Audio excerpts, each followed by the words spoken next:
किसी के जीवन में 3 बार लोग इकट्ठा होते हैं।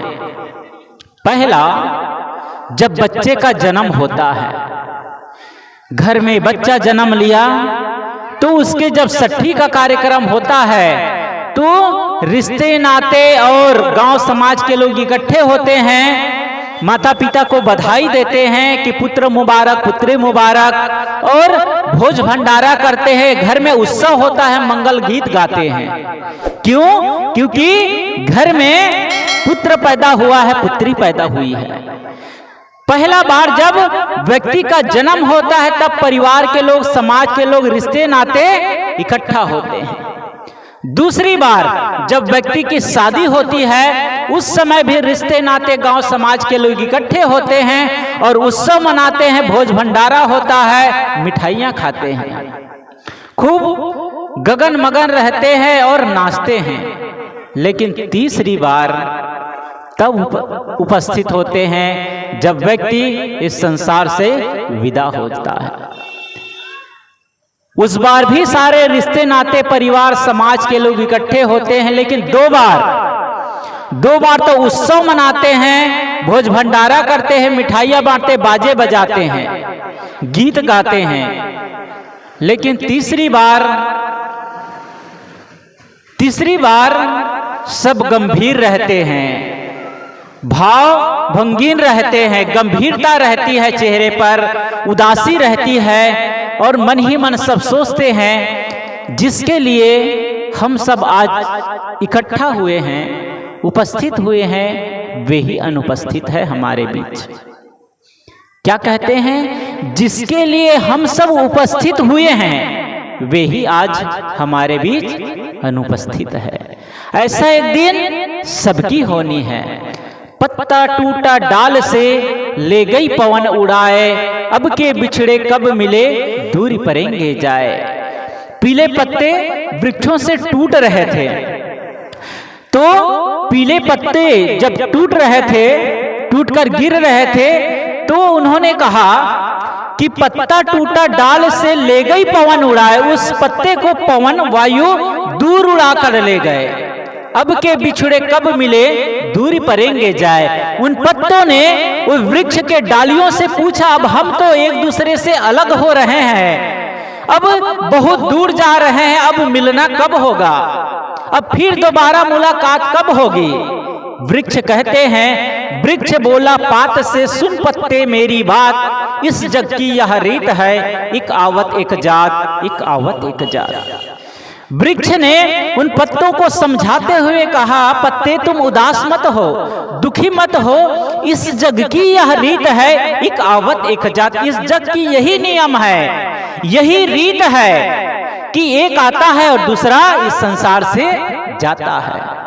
ये परिवार रूपी ये बड़ा वृक्ष है, इसमें सदस्य रूपी ये पत्ते हैं और एक एक करके पीले पड़ते जाते, बुढ़ापा आती, सब टूट करके गिरने लगते, अलग होने लगते हैं। और वायु उसको सदा सदा के लिए उस परिवार से अलग कर देती, कहीं दूर उड़ा कर ले जाती है, फिर दोबारा मिलन होता नहीं है।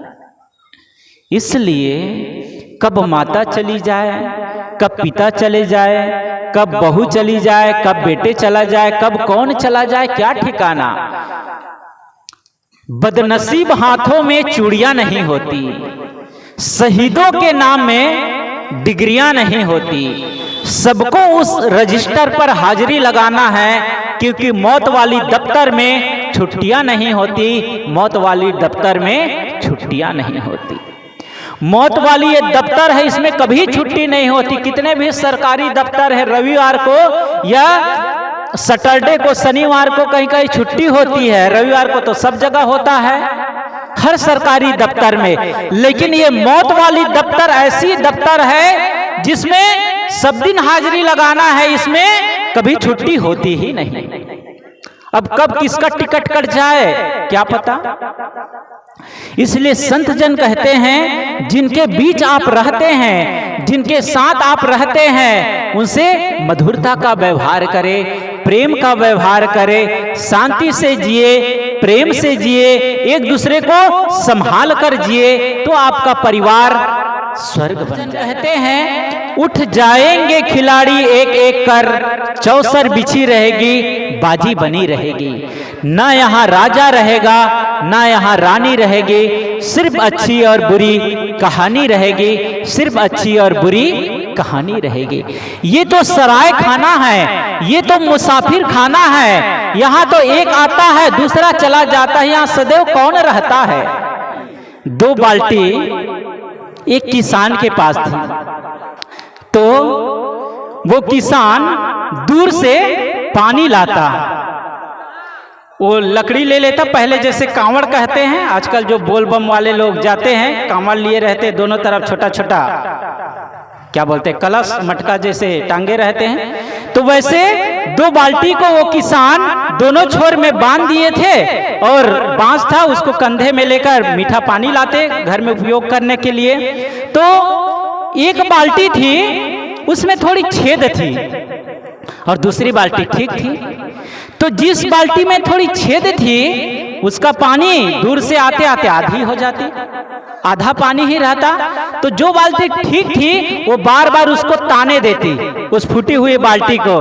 वो कहती, तुम कैसी हो, देखो हमारा मालिक उतने दूर से मेहनत करके पानी लाते हैं, और मुझे देखो, मैं तो पूरे के पूरे रहते, तुम तो आधी हो जाती हो। रोज उसको ताना मारती कि तुम कैसी हो, तुम पानी भी नहीं बचा पाती हो। अब रोज रोज उसके ताना सुनते सुनते एक दिन वो बाल्टी अपने मालिक से कहती है, मालिक मैं अच्छी नहीं हूँ, मेरे में दोष है, छेद है, जिसकी वजह से मैं आपको पूरा का पूरा पानी नहीं दे पाती हूँ, मेरा आधा पानी तो रिस जाता है। आप ऐसा करें, मुझे बदल दीजिए और मेरी जगह को दूसरी बाल्टी ले आइए। वो बहुत दुखी होकर के कहती है, जब बार बार वो अच्छी वाली बाल्टी उसको ताना देती है कि आप तुम कैसी हो, पूरा पानी सब गिरा देती हो, मैं कितनी अच्छी हूँ, मुझे देखो पूरा का पूरा मैं पानी लाती हूँ।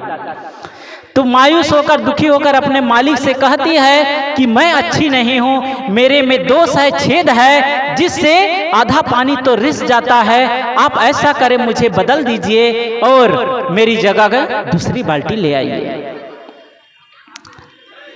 किसान ने मुस्कुराते हुए कहा, तुम अपने छोटे से दोस्त को देकर इतना मायूस, इतना दुखी क्यों होते हो, तुम्हें तो बहुत बड़ी विशेषता है। उन्होंने कहा, मुझ में क्या विशेषता हो सकती है, मैं तो ऐसे ही हूं, मुझ में कोई विशेषता नहीं। किसान ने कहा, चलो मैं तुमको दिखाता हूं। किसान ले गए और जिस छोर में वो फूटी हुई बाल्टी को रखते थे, उस तरफ इतना सुंदर सुंदर फूल खिले हुए थे, रंग बिरंगे फूल खिले हुए थे, हरे भरे थे, और दूसरी छोर रूखा सूखा था। किसान कहते हैं कि मुझे पता है कि तुम में छेद है, पानी रिश्ता है, इसलिए जिस छोर तुम रहती हो उस छोर में, उस किनारे किनारे मैं फूलों के बीज रोप दिया हूं, और तुम रोज जितने बार मैं पानी लाता हूं, तुम सींचते हो अपने पानी से, जिससे वो पौधा बड़ा हो गया और सुंदर सुंदर देखो फूल खिले हुए हैं, और तुम्हारी ही कृपा से मुझे रोज सुंदर सुंदर फूल मिलते हैं, जिससे मैं अपने गुरु के, भगवान के मूर्ति के सामने जाकर फूल तोड़ करके उसको चढ़ाता हूं। तुम तो कितनी अच्छी हो, तुम अपनी छोटी सी कमी को न देखो, तुम अपनी खासियत को देखो, तुम अपनी खूबी को देखो। बाल्टी मुस्कुराते हुई है, मुस्कुराती और कहते हैं कि मुझे क्षमा कर दो, मैं बहुत दुखी थी।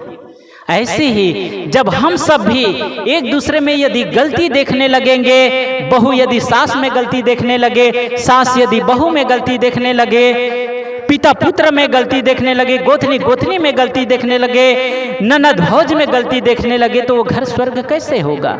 रहना उन्हीं के बीच में है, रहना उन्हीं लोगों के साथ में है, तो फिर काहे की इतना झमेला है।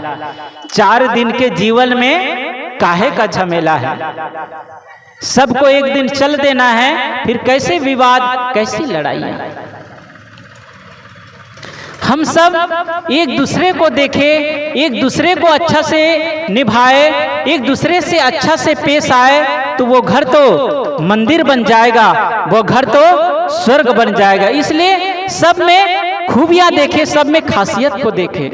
जिस प्रकार कुआं होता है, कुआं अपनी परछाई अपने अंदर ही रखता है, उसकी परछाई कहीं बाहर नहीं जाती है, कुआं की परछाई अपने अंदर ही रहती है।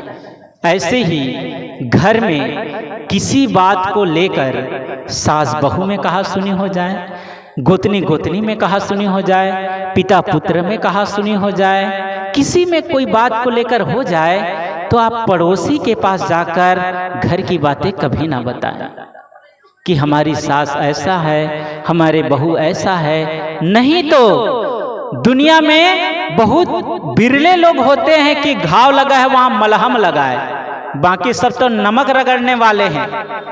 लोग तो कहते हैं हम तो जानते ही हैं तुम्हारी सास तो ऐसे ही है, तुम तो अभी आई हो, हम तो पहले से जानते तुम्हारी सास ऐसे ही है। अब उसको सिखा पढ़ा देती है, दूसरे दिन फिर सास ने कभी कुछ कह दिए तो इतना फिर वो जोर से बोलने लग जाती है, घर में विवाद हो जाता है, घर फिर घर नहीं रह जाता है, घर शमशान घाट बन जाता है। शमशान घाट में मुर्दे दफनाए जाते हैं, वहां एक मुर्दे दूसरे यहाँ वहां सब जगह, लेकिन आपस में रहते तो पास पास है एक दूसरे से, लेकिन बातचीत नहीं होती। ऐसे ही यदि घर में एक जगह रहकर एक दूसरे से गाल फुला ले, एक दूसरे से बात ना करे, एक दूसरे को देखना ना चाहे, तो फिर घर और शमशान घाट में अंतर क्या रहे। जिस प्रकार वहां मुर्दे एक दूसरे से बात नहीं करते हैं, वैसे ही यदि घर की स्थिति हो जाए, एक दूसरे से बात करना छोड़ दे, एक दूसरे को देखना पसंद ना करे, एक दूसरे के बाद बैठना छोड़ दे, एक दूसरे का सहयोग करना छोड़ दे, तो वो घर भी एक दिन शमशान घाट बन जाएगा। इसलिए सदगुरु संत जन कहते हैं, संगत कीजिए साधु की, संतों की संगति करोगे, अच्छे लोगों के पास जाओगे तो अच्छे लोग सदगुरु संत जन आपको सहनशील बनना सिखाएंगे। कहेंगे कोई बात नहीं, अपने ही लोग हैं, अपने ही बच्चे हैं, कुछ कह दिया कोई बात नहीं, उसको सह लो। अपने ही लोग हैं, कुछ कह दिया सह लो, रहना उन्हीं के बीच में है। जब तुम्हारे शरीर में कभी कोई रोग लग जाएगा तो कौन साथ देगा, कौन तुम्हारी सेवा करेगा।